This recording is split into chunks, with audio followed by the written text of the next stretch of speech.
السلام علیکم ورحمۃ اللہ وبرکاتہ۔ الحمد للہ رب العالمین والعاقبۃ للمتقین والصلاة والسلام علی سید المرسلین وعلی آلہ وصحبہ ومن تبعہم بإحسان الی یوم الدین، اما بعد فاعوذ باللہ من الشیطان الرجیم، بسم اللہ الرحمن الرحیم۔ رمضان کا مہینہ تیزی سے گزر رہا ہے، ایک اور جمعہ اور پھر ایک اور پھر یہ مہینہ ختم۔ اس مہینے میں ہم نے کچھ ٹارگٹ سیٹ کیے ہیں، کچھ گولز بنائے ہیں، ہم نے کیا اپنی زندگی میں کرنا ہے اور اس رمضان میں کیا پانا ہے، اس کے لیے سب اپنی اپنی جگہ کوشش کر رہے ہیں۔ ضرورت اس بات کی ہے کہ ہم جہاں پر بھی ہیں اس سے ایک سٹیپ ضرور آگے لینا ہے، اور یہ صرف رمضان کے لیے نہیں، اپنی پوری زندگی کے لیے۔ یعنی جہاں پہ بھی ہم کھڑے ہیں، جس لیول پہ بھی ہیں، رمضان کی وجہ سے بہتری آنی چاہیے۔ جیسے اگر میں پہلے بھی نماز پڑھتی ہوں اور پہلے بھی قرآن پڑھتی ہوں، تو اب اس میں بہتری کیسے لاؤں؟ اگر میں حجاب نہیں کرتی تھی تو اب میں حجاب کرنے لگوں، اگر پہلے سے حجاب کرتی ہوں تو اس کو بہتر کیسے بناؤں؟ اگر میں نماز پڑھتی ہوں تو اب صرف فرض نماز تک نہیں، اس سے آگے بڑھ کے تہجد کے لیے کیسے کوشش کروں، اشراق کے لیے کوشش کروں۔ اسی طرح تہجد بھی پڑھتے ہیں تو اس کو مزید کیسے خشوع کے ساتھ خوبصورت بناؤں، باقی نمازوں میں کیسے خشوع پیدا کروں۔ اگر قرآن پڑھتی ہوں تو اس سے آگے اس کو سمجھنے کی بھی کوشش کروں، سمجھتی ہوں تو اس سے آگے عمل میں بڑھوں۔ یعنی ہم میں سے ہر کوئی الگ الگ لیول پہ ہے چونکہ، لہٰذا میں یہ نہیں کہوں گی کہ جو ابھی تک اپنی نمازوں کے ساتھ سٹرگل کر رہے ہیں کہ 5 وقت کی فرض نماز میں سے بھی اس سے کچھ مس ہو جاتا ہے، تو وہ ابھی تہجد کے لیے کوشش نہ کریں، وہ پہلے اپنی ان نمازوں کو فکس کریں۔ جو پہلے قرآن ہی نہیں پڑھتے تو پہلے تو قرآن کی طرف آئیں، تب وہ آگے کی کوئی منزلیں عمل کی اور اس کے بعد حفظ کی اور یہ سب منزلیں تو بعد کی ہیں، اور گرامر سیکھنا اور فلاں، یہ بہت بات کی باتیں۔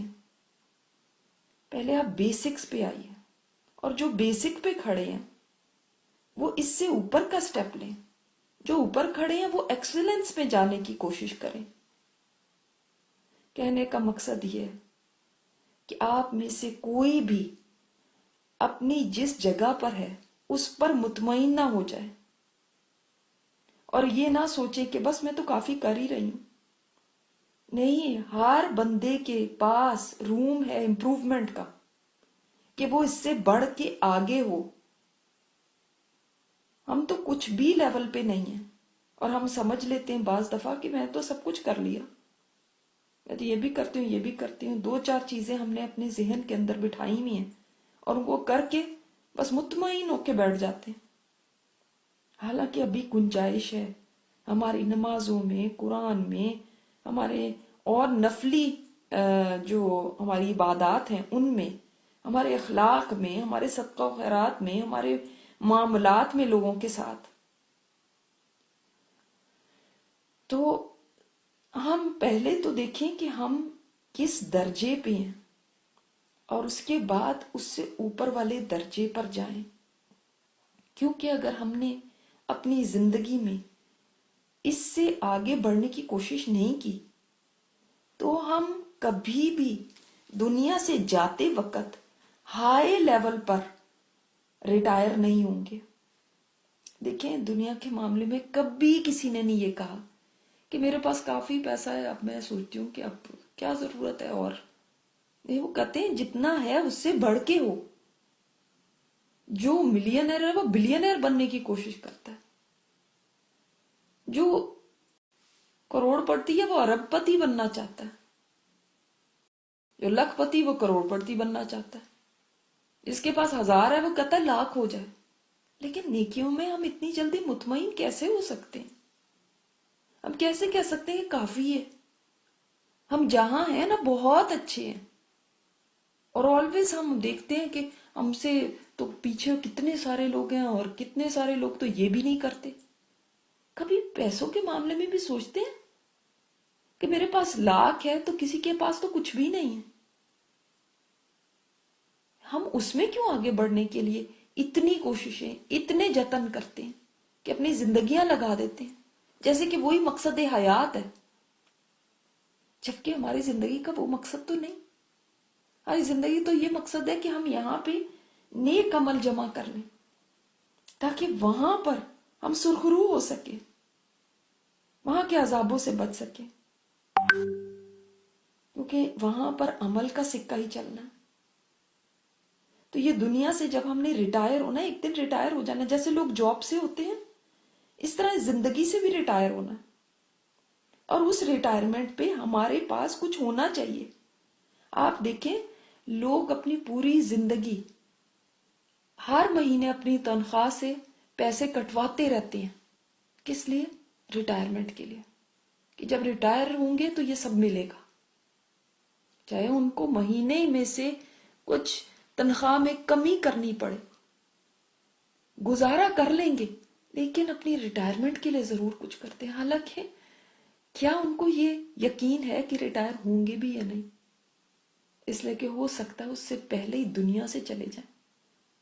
مگر ایک ایسی چیز جس کا یقین بھی نہیں ہے، اس کے لیے کٹواتے رہتے ہیں اپنی ہر تنخواہ سے. گھر میں چاہے مشکل ہو رہی ہو لیکن پھر بھی اس فنڈ میں ضرور ڈالتے ہیں. تو کیا بات ہے کہ وہ چیز جو یقینی ہے، اور وہ ہے دنیا سے ریٹائرمنٹ، موت، اس کے لیے ہم اپنی ڈیلی لائف میں سے کچھ بھی نہیں کٹواتے کہ تھوڑا وقت دنیا سے نکال کے اس کو دے کہ مجھے اس دن کے لیے چاہیے، وہ میری ریٹائرمنٹ کا دن ہے. ہم ہر چیز کی تیاری کرتے ہیں، شادی کے دن کی تیاری سال بھر سے کرتے ہیں، امتحانوں کی تیاری کتنے مہینے سے کرتے ہیں، جاب انٹرویو کی کتنی تیاریاں کرتے ہیں، کہ سفر پہ جانا ہو تو تیاری کرتے ہیں. ان میں سے سب چیزیں چانس پہ ہیں، یہ پتہ نہیں ہے ہوتی ہیں یا نہیں، یقینی نہیں ہے. مگر ایک دن وہ ضرور آنا ہے، اور وہ اتنا یقینی ہے جیسے سورج کا مشرق سے نکلنا یقینی، اور وہ ہے ہمارے جانے کا دن. ہم دنیا میں آنے کے دن کی کیسے تیاری کرتے ہیں کہ بچے کی ہر چیز لا کے رکھی جاتی ہے، مگر جانے کے دن کی کوئی تیاری تو دور کی بات سوچتا تک بھی نہیں کہ وہ دن بھی تو آنا ہے. میری وہ بھی تو ریٹائرمنٹ ہے، اس کی بھی تو تیاری کرنی ہے. اور وہ تیاری کیا ہونی چاہیے کہ مثلاً آپ اپنے ذہن میں لائیں کہ جس دن میری روانگی ہوگی اور میں خداحافظ کر رہی ہوں گی ساری دنیا کو، ہر چیز کو یہاں کی میں الوداع کہہ دوں گی، کیونکہ میں نے یہاں پہ کبھی دوبارہ لوٹ کر نہیں آنا ہوگا. وہ دن میں کیا چاہتی ہوں کہ میرا کیسا ہونا چاہیے. جیسے ہر لڑکی سوچتی ہے نا میری شادی کا دن ایسا ہونا چاہیے، میں وہاں سے میک اپ کراؤں گی، اس ڈیزائنر کے کپڑے پہنوں گی، اس ہال میں میری شادی ہونی چاہیے. کتنی پلاننگ ہوتی ہے. آپ کی کیا پلاننگ ہے؟ اس کے لیے تو کوئی میک اپ آرٹسٹ کی اپوائنٹمنٹ کی ضرورت نہیں، کسی ڈیزائنر کی اپوائنٹمنٹ کی ضرورت نہیں، اس لیے کہ نہ میک اپ چاہیے نہ فینسی کپڑے چاہیے. ہاں خوبصورت عمل ضرور چاہیے، آسن عمل. تو کبھی بیٹھ کے اس بات کے اوپر بھی سوچا کہ میں کیا چاہتی ہوں کہ وہ دن میرا کیسا ہو. اس دن میں خوش ہوں یا اس دن میں ڈپریس ہوں، حسرت میں ہوں، یا اس دن میں رو رہی ہوں کہ کیوں میں جا رہی ہوں کیونکہ مجھے تو عمل کرنا تھا اور وہ میں نہیں کر پائی، یا جیسا عمل کرنا تھا ویسا نہیں کر پائی، بہت لو لیول کا کیا، ہائی لیول کا کرنا چاہیے تھا لیکن میں نے کچھ امپروومنٹ ہی نہیں کی. تو کیسا چاہتے ہیں آپ؟ کبھی نہیں سوچا تو اس کو بھی سوچیے. یہ بھی ایک دن ہے جو سوچنے کے قابل ہے، کیونکہ یہ یقینی ہے. اور جو چیز یقینی ہو تو سمجھ لیں وہ آ گئی، وہ پہنچ گئی. تو یہ ایک مشکل کام ہے، مگر ہماری بہتری کے لیے ضروری ہے. اپنی عبادات کو دیکھیں، اپنی حقوق العباد کو دیکھیں، کیسے بہتری لائیں گے، کیا چاہتے ہیں. اور اس کے لیے اللہ تعالیٰ سے دعا کریں کہ اللہ تعالیٰ ہم سے کروا لے. کیونکہ بعض دفعہ انسان اوور ویلم ہو جاتا ہے کہ میں کیا کیا کروں، یہ بھی ہے، یہ بھی ہے، یہ بھی ہے، مجھ سے ساری چیزیں نہیں ہو پا رہی. کوئی بات نہیں، ون بائی ون کریں، فرسٹریٹ نہ ہو. مجھ سے ہوتا ہی نہیں، میں کیا کروں. اللہ سے مدد مانگے نا، کسی اور سے بھی کہنے کی ضرورت نہیں. وہی ہے جو توفیق دے سکتا ہے. ہم تو کبھی بھی پورے نہیں پڑھ سکتے ہر چیز میں، لیکن جب تک اللہ کی مدد نہ آ جائے، اللہ تعالیٰ مدد کرے گا تو ساری چیزیں اپنی جگہ پہ بیٹھ جائیں گی. تو بہت اللہ تعالیٰ سے مدد مانگیے. راتوں کو آنکھیں کھلیں تو اللہ سے مدد مانگے، افطار کرتے ہوئے مانگے، سحری کے وقت مانگے. اللہ مجھ سے ہو نہیں رہا، میں اسٹرگل کر رہی ہوں، میں بہتری لانا چاہتی ہوں، مجھ سے ہو نہیں رہی، یا اللہ تو کرا لے. لیکن کم از کم فیصلہ تو کریں نا کہ ہم نے بہتری لانی ہے، میں نے ٹھیک ہونا ہے، میں نے اچھے اوپر کے ایکسلنس کے لیول پہ جانا ہے.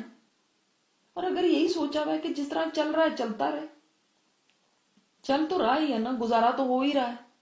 کون سا کسی نے آگے کہنا ہے کہ آپ اس سے بہتر کریں، آپ اس سے اگلے سٹیپ پہ جائیں؟ کسی نے بھی نہیں کہنا. چل رہا ہے چلتا رہے. یہ تو ہماری اپنی ارج ہونی چاہیے، اندر سے ہمارے ہو کہ نہیں، مجھے بیٹرمنٹ کی طرف جانا ہے. اور اگر آپ مطمئن ہو چکے ہیں نا تو پھر بیٹرمنٹ نہیں آ سکتی. دیکھیے ہمارا ایک کمفرٹ زون ہوتا ہے نا، اس کے اندر ہم رہنا پسند کرتے ہیں کہ جو چیزیں آرام سے بس ہو جائیں، جہاں پہ کوئی بھی نہ مجھے کچھ کہے، جہاں پر میرا دل بھی جلدی مان جائے، جہاں پہ مجھے کچھ بھی ذرا خاص ایفرٹ نہ کرنی پڑے، جہاں پہ تربیت پہ بھی گراں نہ گزرے، جہاں پہ کوئی مذاق بھی نہ کرے، کوئی باتیں بھی نہ بنائے. بس اتنی حد تک میں کر لوں، بس میں اس پہ مطمئن ہوتی ہوں. اس سے آگے بڑھنا، اس کے لیے بہادری چاہیے ہوتی ہے. یہ وہی لوگ کر سکتے ہیں جو سیریس ہوتے ہیں، جو واقعی سوچتے ہیں. ورنہ جیسے اگر شروع سے ماں باپ نے نماز پہ لگا دیا، بس پڑھتے جا رہے ہیں، ایک روٹین کی بات بن چکی ہے. اگر ایک عرصہ پہلے قرآن پاک کوئی تلاوت شروع کی تھی، ہر دن ایک صفحہ پڑھ لیتے ہیں، بس اس پہ مطمئن ہیں. تو ہم میں سے ہر ایک کمفرٹ زون میں ہے، جہاں پر ہمیں اپنی کوئی چیز بھی قربان نہیں کرنی پڑتی اور اس پر مطمئن بیٹھے ہیں، بس آرام آرام سے جینا چاہتے ہیں، بس کافی ہے. حالانکہ ہمیں یہ سوچنا چاہیے، کیا پتا وہی چیز جو مجھے آج مشکل لگ رہی ہے کرنا، یہ میں کیسے کروں، یہ کیسے ہوگا، میرے پاس تو ٹائم نہیں، میرے پاس تو ایسے نہیں، لوگ کیا کہیں گے، فلاں کیا ہوگا. اور آپ آگے بڑھنا چاہتے ہیں اور یہ خدشات آپ کو آ رہے ہیں اور آپ کو لگتا ہے کہ مجھ سے نہیں ہوگا یا میں کیسے کروں، تو یہ سوچ لیا کریں کہ کل کو ہو سکتا ہے یہی عمل ہے جو قیامت کے دن مجھے بچا لے جہنم کی آگ سے. ہو سکتا ہے یہی میری ایفرٹ، دل کو مارنا، ہمت کرنا، آگے بڑھنا، یہی اللہ تعالیٰ کو پسند آ جائے، وہ میرے پر مہربان ہو جائے. کیونکہ یاد رکھیں اللہ تعالیٰ نے آپ کی ایفرٹس دیکھنی ہے. جیسے میں نے بتایا، ایک بندہ نماز پڑھنے میں ہی اسٹرگل کر رہا ہے، ایک بندی حجاب لینے میں ہی اسٹرگل کر رہی ہے. ایک بندہ رزق حلال کمانے میں ہی سٹرگل کر رہا ہے، تو کئی لوگ بیسک چیزوں پہ سٹرگل کر رہے ہیں، ان کے لیے وہی مشکل ہے، اور وہ جب یہ قدم اٹھاتے ہیں تو اللہ تعالیٰ کو اتنا پسند آتا ہے، اللہ تعالیٰ اس کی مشقت دیکھ رہا ہے کہ کتنی مشکل اٹھا کے یہ کر رہا ہے، یہ نہیں دیکھ رہا کہ وہ کس لیول پہ پہنچا ہوا ہے، بلکہ اس کے لیے یہ بھی کتنا مشکل تھا، کیونکہ ہر بندے کی اپنی سٹرگلز ہیں، ہر بندے کے لیے کوئی چیزیں ہیں جو بہت مشکل ہیں، وہ اپنے دل کو کتنا مار رہا ہے، وہ کتنے تانے سن رہا ہے۔ ایک بندہ ہے، اس کو سارے گھر کی سپورٹ ہے، اپنے ماحول کی سپورٹ ہے، دوسرے کو سپورٹ نہیں ہے، مگر وہ ان مشکلات میں بھی چل رہا ہے، وہ اس بیئر منیمم کو بھی کرنے کی کوشش کے اندر کتنی زیادہ پریشانی اٹھا رہا ہے۔ اللہ تعالیٰ کو پتہ ہے، وہ ہم سب کی سٹرگلز کو دیکھ رہا ہے، ہم سب کی کوششوں کو دیکھ رہا ہے۔ ایک بندہ آرام سے کوئی چیز کر رہا ہے، دوسرے بندے کو کتنا اسی چھوٹے سے کام کے لیے کتنی محنت کرنی پڑتی ہے، کتنے مرحلوں سے گزرنا پڑتا ہے، اللہ تعالیٰ کو پتہ ہے۔ اور وہ قدردان ہے، الشکور، وہ بہت قدر کرتا ہے انسان کی، انہی کوششوں کی تو قدر کرتا ہے۔ کتنا میرا بندہ اپنے آپ کو گھلا رہا ہے میرے ایک حکم کو ماننے کے لیے، ہو سکتا ہے وہ یہ ایک عمل ہمارے کام آ جائے، ہو سکتا ہے وہ یہ ایک عمل ہمیں پار کرا دے۔ تو کبھی گیو اپ نہ کریں، کبھی یہ نہ سوچیں کہ کافی کر لیا، کبھی یہ نہ سوچ کے بیٹھے کہ مجھ سے نہیں ہوگا، اور کبھی یہ نہ سوچیں کہ کافی ہے۔ اللہ اکبر۔ دعائیں کرتے رہیں، بہتری کی طرف چلتے رہیں، تاکہ ہمارا جو خاتمہ ہو بالخیر ہو، وہ بھی نیکی پہ ہو، اور اس دن ہم مطمئن ہوں کہ اللہ، میں جتنا کر سکتی تھی نا میں نے پوری کوشش کر، کچھ رہ ہی نہیں گیا تھا، کچھ بھی نہیں رہ گیا تھا۔ تو ابھی یہ کہنے کے لیے کافی ٹائم ہمیں لگے گا اور کافی محنت ہمیں کرنی، تو یہ رمضان کی محنت نہیں، ایک کنٹینیوس محنت ہے جو رمضان کے بعد بھی جاری رہنا چاہیے، لیکن کم از کم نیت اور ارادے تو آج کر سکتے ہیں، ارادہ کرنے پہ بھی اجر مل جاتا ہے۔ تو دیکھیں کہ کہاں کہاں میں نے امپروو کرنا ہے، کیسے کرنا ہے۔ اللہ تعالیٰ اس میں ہماری مدد فرمائے۔ آج سورہ کہف پڑھنے کا دن ہے۔ یہ سورت جب پڑھیں تو اس کی آپ جب آخری آیت پہ غور کریں گے نا تو اس میں بھی یہی بات ہے کہ اللہ تعالیٰ نے فرمایا فَمَنْ كَانَ يَرْجُو لِقَاءَ رَبِّهِ فَلْيَعْمَلْ عَمَلًا صَالِحًا وَلَا يُشْرِكْ بِعِبَادَةِ رَبِّهِ أَحَدًا۔ جو کوئی بھی اللہ تعالیٰ سے ملاقات کی امید رکھتا ہے نا، اس کو کیا چاہیے؟ کیا چاہیے؟ پیسے بہت کما لے، اس کا سٹیٹس بہت ہائی ہونا چاہیے، اس کے پاس کوئی وزارت ہونی چاہیے، بہت بڑا صنعتکار ہونا چاہیے، کچھ بھی ایسا نہیں۔ فَلْيَعْمَلْ عَمَلًا صَالِحًا، اس کو چاہیے وہ نیکیاں کما لے، نیک عمل کر لے، اور نمبر 2، اللہ تعالیٰ کی عبادت میں کسی کو شریک نہ کرے، یعنی اخلاص کے ساتھ کیا گیا نیک عمل لے کر اللہ کی بارگاہ میں کھڑے ہونا ہے۔ اس چیز کو سمجھ لے وہ کہ جو بھی یہ سمجھتا ہے نا کہ اللہ تعالیٰ سے ملاقات ہونی، ہم سب سمجھتے ہیں نا، ہمیں سب کو یقین ہے نا، تو پھر اس کی تیاری کیا ہے؟ اس دن کی تیاری کو اینڈ میں اسی کے اوپر یہ سورت ختم ہوتی، یہی بات کہہ کے، یہی نصیحت کر کے اختتام کیا گیا کہ ہر جمعے کو ہم اس بات کو دہرا لیں کہ اگر ہمیں یقین ہے کہ اللہ کے آگے کھڑے ہونا ہے تو اس کی تیاری کیسے کرنی ہے؟ نیک عمل کر کے، اور اللہ تعالیٰ کے ساتھ کسی کو شریک نہ کرنا، یہ ہے تیاری اس دن کی۔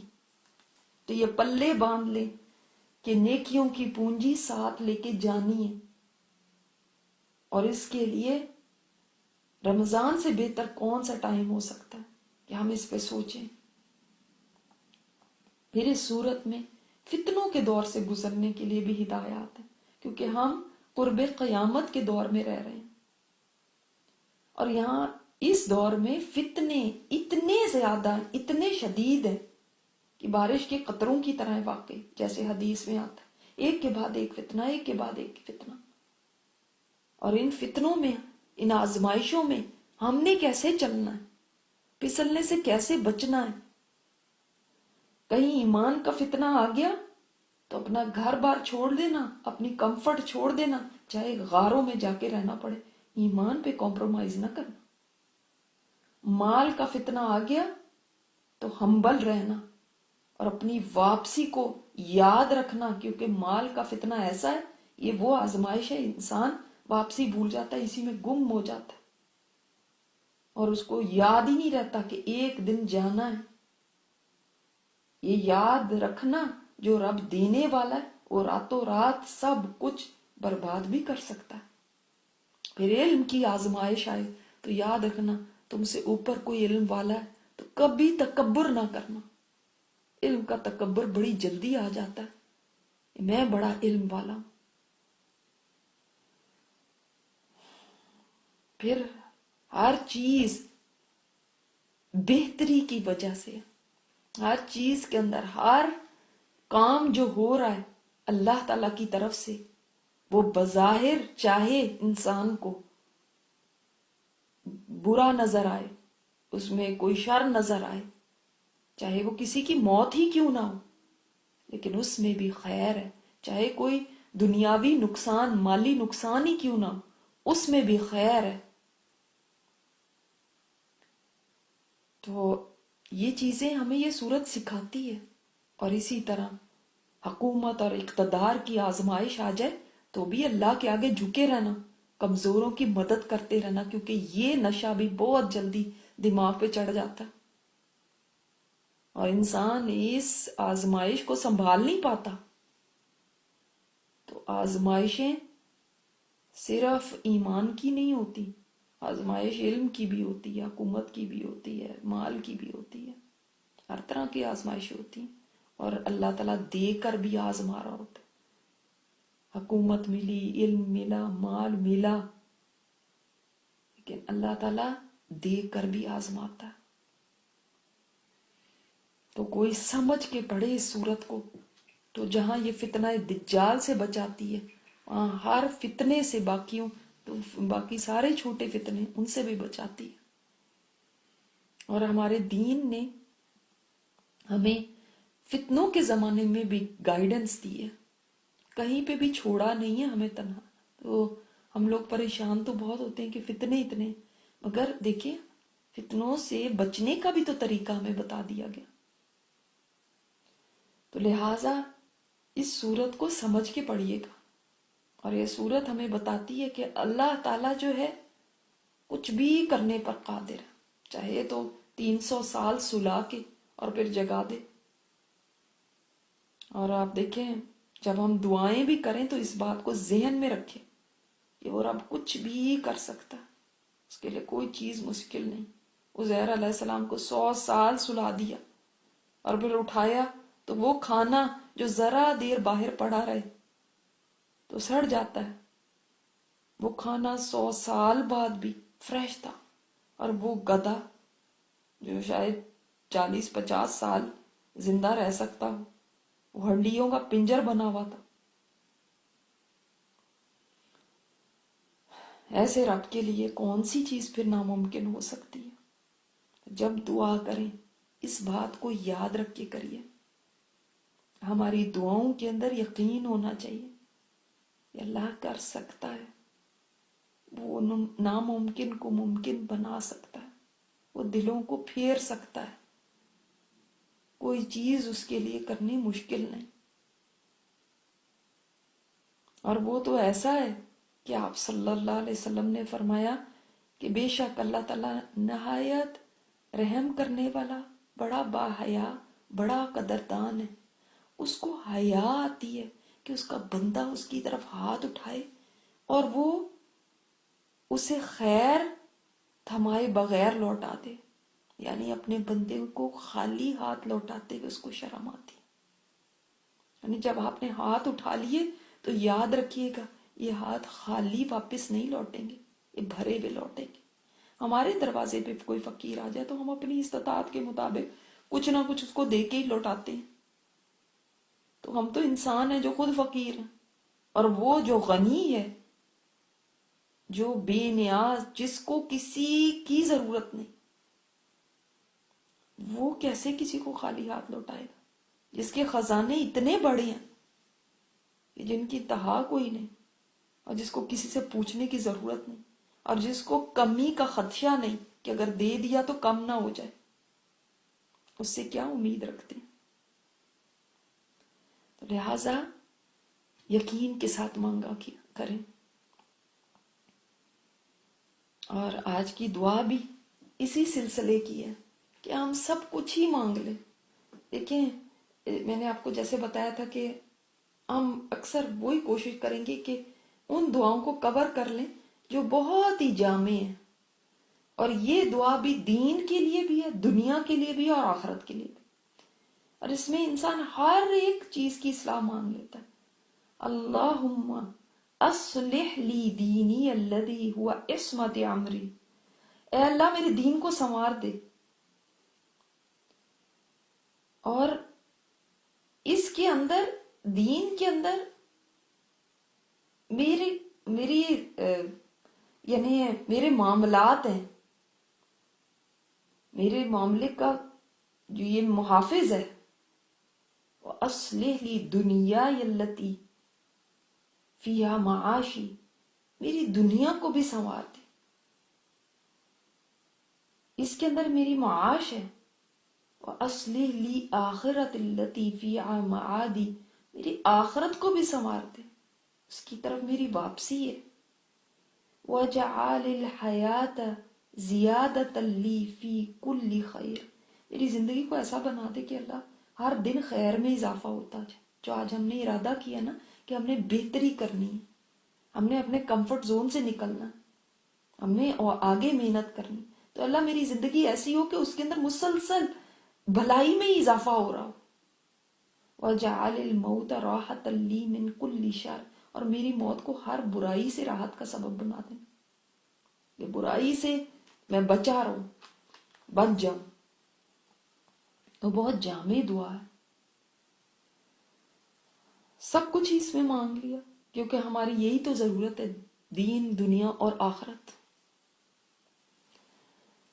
اور اسی طرح جمعے کے دن مردوں کے لیے بہت بڑی خوشخبری ہے کہ آپ صلی اللہ علیہ وسلم نے فرمایا جو شخص جمعے کو اچھی طرح غسل کرے، پھر جلدی اول وقت میں مسجد آئے، پیدل جائے، سوار نہ ہو، اور امام سے قریب ہو کے غور سے خطبہ سنے اور فضول بات نہ کرے، تو اس کو ہر قدم پہ 1 سال کے روزوں کا اور 1 سال کے قیام کا ثواب ملے گا. 1 دن کے روزے کا نہیں، 1 سال کے روزوں کا. اور 1 سال قیام اللیل کرتا رہا. ہم سے 1 مہینہ روزے رکھنے مشکل ہو جاتے ہیں، 1 مہینے کا قیام مشکل ہو جاتا ہے کہ آج کی راتوں میں قیام کرنا ہے ہمیں، اور کہاں 1 سال کا.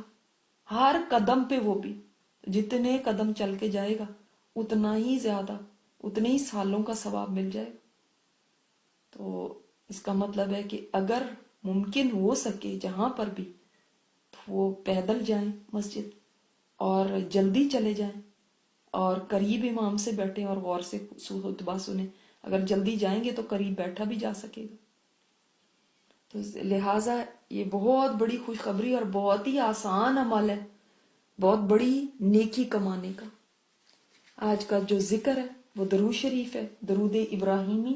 اللہم صلی علی محمد وعلی آل محمد کما صلیت علی ابراہیم وعلی آل ابراہیم انک حمید مجید. اللہم بارک علی محمد وعلی آل محمد کما بارکت علی ابراہیم وعلی آل ابراہیم انک حمید مجید. یہ درود آپ صلی اللہ علیہ وسلم نے خود ہمیں سکھایا ہے، اور اس کی تاکید فرمائی کہ ہم نماز میں یہ درود پڑھا کریں. تو اس سے زیادہ اچھی کوئی درود کے کلمات نہیں ہو سکتے جو آپ صلی اللہ علیہ وسلم ہمیں سکھا دیں. لہٰذا آج کے دن کثرت کیجئے درود کی، کثرت. اللہ تعالی ہم سب سے قبول فرمائے. سبحانک اللہم و بحمدک، نشہد ان لا الہ الا انت، نستغفرک و نتوب الیک. السلام علیکم ورحمۃ اللہ وبرکاتہ.